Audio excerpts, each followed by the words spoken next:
India Islamic culture centre का चुनाव बेहद ही नजदीक है। तमाम पैनल के लोग मीटिंग कर रहे हैं। देश के कोने कोने में जगह जगह जाकर लोगों से मुलाकात हो रही है। इसी सिलसिले में सिराज कुरैशी पैनल ने लखनऊ में एक मीटिंग का आयोजन किया था, जिसमें बड़े बड़े लोग शामिल हुए। लखनऊ की जानी मानी हस्तियां उसमें पहुंची थी। आज हम आपको बताएंगे कि उसमें कौन कौन लोग शामिल थे और क्या बातें हुई हैं।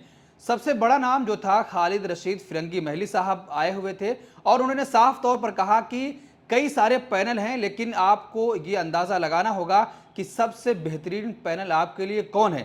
तो उनका इशारा साफ तौर पर था कि डॉक्टर माजिद तालीकोटी एक ऐसे डॉक्टर हैं जो लोगों का इलाज कर रहे हैं, लोगों की मदद भी करते हैं। अगर इनको मौका दिया जाता है तो ज़रूर ये कुछ अच्छा करके दिखाएंगे।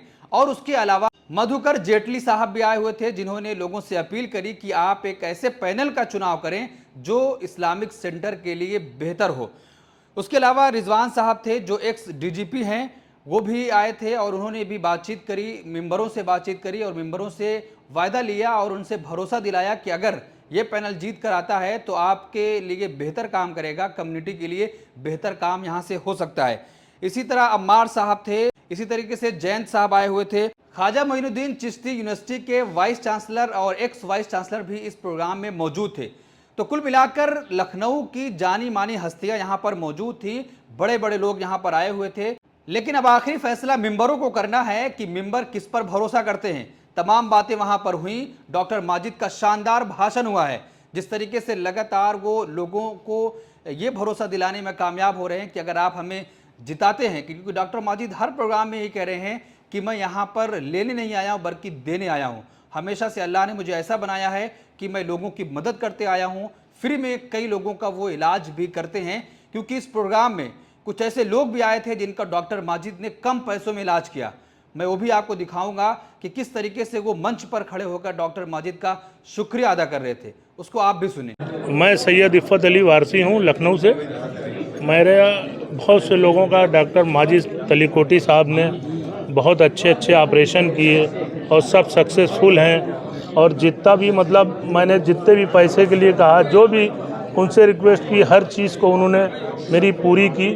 और मैंने रात में 1 बजे 2 बजे जब भी उन्हें फ़ोन किया, उन्होंने हमेशा मेरा फ़ोन उठाया और मेरी बात को पूरी देखा, तवज्जो दी और खूब हमारे लोगों का इलाज अच्छे से किया। कई सारे लोग प्रेसिडेंट के उम्मीदवार हैं, लेकिन आप जी डॉक्टर माजिद को सपोर्ट क्यों कर रहे हैं? जी, मेरे साथ उन्होंने इतना अच्छा किया कि जो गरीबों की मदद की, जो पैसे हमने कहे वो उन्होंने पैसे ले लिए, सब चीज़ जो मैंने उनसे कहा वो उन्होंने किया।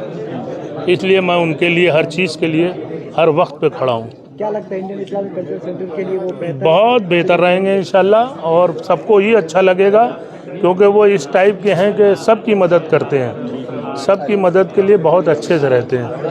आपने सुना कि किस तरीके से साहब कह रहे हैं कि डॉक्टर माजिद ने जितना मैं पैसा कहा उतने पैसे में मेरे घर वालों का इलाज किया है। तो ऐसे ही कई लोग हैं जिनका डॉक्टर माजिद लगातार इलाज करते हैं, चाहे वो लखनऊ हो, दिल्ली हो या देश के अलग अलग हिस्से में जाकर।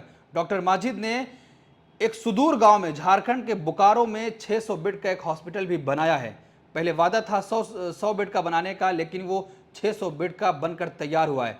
तो डॉक्टर माजिद यही कह रहे हैं कि अगर आप हमें जिताकर भेजते हैं तो इस्लामिक सेंटर के लिए और कम्युनिटी के लिए एक बेहतर काम करेंगे। तो और भी क्या कुछ लोगों ने कहा है इस प्रोग्राम में, देखिए ये रिपोर्ट। खालिद साहब, इस्लामिक सेंटर का चुनाव चल रहा है, आप मीटिंग में आए हैं, किसको सपोर्ट कर रहे हैं? देखिए, इंडिया इस्लामिक कल्चरल सेंटर अपने मुल्क का एक प्रेस्टिजियस इंस्टीट्यूशन है, जिसमें all over India around 4000 members हैं और इनको हम लोग अपने मुल्क का एक इंटेलेक्चुअल ट्रेजर मानते हैं। और लिहाजा इस इस्लामिक सेंटर में तमाम मेंबर्स को अपनी खिदमात पेश करनी चाहिए और हर मेंबर की फ़िक्र होनी चाहिए कि किस तरीके से इस सेंटर को हम लोग तामीर और तरक्की की राह में आगे ले जाएं और कम्युनिटी के लिए इसको बेहतर से बेहतर बनाया जाए। इस सिलसिले में जो इलेक्शन हो रहा है, इसमें अच्छी बात है कि आउट ऑफ दिल्ली जो वोटर्स हैं उनको ई वोटिंग की परमिशन मिली है।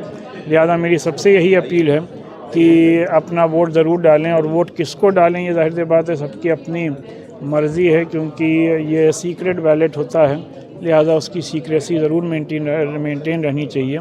लेकिन बहरहाल सबको इस बात को ज़रूर देखना चाहिए कि जो भी कैंडिडेट्स हैं उनका क्या विज़न है और उनको इस्लामिक सेंटर को आगे बढ़ाने के लिए उनके अंदर कितनी काबिलियत है और कितना जज्बा है। डॉक्टर माजिद साहब के बारे में क्या ख्याल आपका, कैसा प्रेसिडेंट है उसके अंदर? नहीं, जैसे मैंने अभी ये बात अर्ज़ की कि पहले से या पब्लिकली ये कहना कि किसको वोट दें किसको ना दें ये मुनासिब नहीं है, सबकी अपनी मर्ज़ी है। लेकिन बहरहाल जो बातें कही गई उन बातों को मद्देनज़र रखते ही हुए सबको वोट देना चाहिए। खालिद साहब, देश भर में जब से चुनाव के नतीजे आए हैं, नई सरकार बनी है, मॉब लिंचिंग की घटनाएं बढ़ रही हैं, इसको लेकर नहीं, गवर्नमेंट की बुनियादी जिम्मेदारी है कि इस बात को इंश्योर करें कि किसी भी किस्म की कोई भी मॉब लिंचिंग हो या कोई भी मुल्क के कानून के ख़िलाफ़ काम हो, जो लोग भी करें उनके ख़िलाफ़ सख्त से सख्त कार्रवाई होनी चाहिए और माइनॉरिटीज़ को ये फ़ील होना चाहिए कि हम लोग अपने मुल्क में पूरी तरीके से महफूज हैं। नेम प्लेट विवाद पर आपका क्या कहना है? सरकार ये ऑलरेडी सुप्रीम कोर्ट का इस सिलसिले में बहुत ही अच्छा और पॉजिटिव फ़ैसला आया। सर, जिस तरीके से आज लखनऊ में आपकी मीटिंग हुई तो क्या माहौल लग रहा है? लखनऊ में आने के बाद बड़ी खुशी हुई कि लखनऊ के लोगों ने इतना बड़ा साथ दिया और जिस सब्र से तहम्मुल से लोगों ने हमारी बातें सुनी और जिस तरीके से हमें ताउन बख्शा, मैं समझता हूँ कि मेरे लिए आज बहुत अच्छा दिन रहा क्योंकि हम लोग पूरे हिंदुस्तान में जा रहे हैं। लखनऊ के लोगों ने इस बात को बहुत सराहा और जिस तरीके से आज उन्होंने इस बात का तहैया किया कि हमारी टीम को जितवा के भेजेंगे, मैं समझता हूँ इससे अच्छा मैसेज भी जाएगा। लखनऊ के लोगों के अंदर आपको मालूम है अखलाकियत का एक बड़ा जज्बा हमेशा रहता है, प्यार और मोहब्बत से हमेशा लोगों को वेलकम करते हैं। आज हमारा भी ऐसे इस्तकबाल किया गया और हमारी तमाम बातें बड़े गौर से सुनी। उन्होंने जो बातें उनको समझाई बताई, उन्होंने उन पर बड़ा गौर और ये वायदा भी किया कि इंशाअल्लाह हम लोग इस पर हमेशा गौर करेंगे और यही कोशिश करेंगे कि अगले आने वाले इलेक्शन के अंदर आप ही को वोट दें। तो मुझे उम्मीद है कि लखनऊ से हमको एक अच्छी तादाद में वोट मिलेगा और इंशाअल्लाह हमारा जो पैनल है वो पूरी तरह से कामयाब होगा। जैसे बार बार कहा गया कि कम समय था, बहुत कम समय में उनको जानकारी मिली, उसके बावजूद भी इतने लोग आए।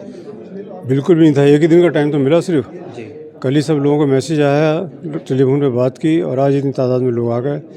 मैं उनका किस तरह से शुक्रिया अदा करूं, मेरे पास अल्फाज नहीं है कि उन्होंने अपना इतना कीमती वक्त निकाल के हमको यहाँ पे आके सुना, हमारी बात सुनी और हमको इज़्ज़त दी।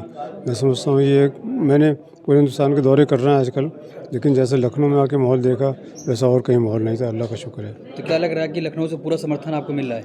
बिल्कुल, जैसा कि यकीन दिलाया गया है लखनऊ के लोगों ने और मुझे उम्मीद है क्योंकि लखनऊ के लोगों के अंदर कोई ऐसी बात नहीं है कि वो दिखावा करें कुछ का, वो जो बात कहते हैं वो करके भी दिखाते हैं, अमल करते हैं उसके ऊपर। मुझे उम्मीद है कि इस पर पूरा अमल होगा और सारे वोट जो हैं वो हमको ही मिलेंगे। टीम क्या लग रहा है, मतलब कितने % मेंबर आपके साथ हैं इस वक्त टोटल हाँ, कितने? मेरे साथ तकरीबन 70% मेंबर्स मेरे साथ हैं, मेरे पैनल के साथ हैं, जितवाने की कोशिश पूरी कर रहे हैं। और आपका पैनल हमेशा जीत के आया है, इस बार भी आपका पैनल जीत के आएगा क्योंकि हम लोग सच की लड़ाई लड़ते हैं। हम जो झूठ के ऊपर मबनी कोई बात नहीं करते। लोग जो हैं वो दिखावा करते हैं, झूठ का सहारा लेते हैं और बेहुदा बातें करते हैं। इलेक्शन किसी हद में भी जाके वो कोशिश करते हैं कि हम जो इलेक्शन लड़ें और इलेक्शन लड़ने के लिए वो कोई मुद्दा होता नहीं है, इल्ज़ाम लगा के उनके मुद्दे बनते हैं जिसकी वजह से इलेक्शन वो हारते हैं। और सब जानते हैं कि मैंने कभी झूठ नहीं बोला। इलेक्शन जीतने के लिए हमेशा सेंटर को सामने रखा, सच से काम लिया। सच से काम लेने के बाद ही आज आपका सेंटर यहाँ बचा हुआ है और इसके अंदर और जो डेवलपमेंट्स होने वाली हैं बहुत ज़्यादा, उसके अंदर तरक्की होने वाली है।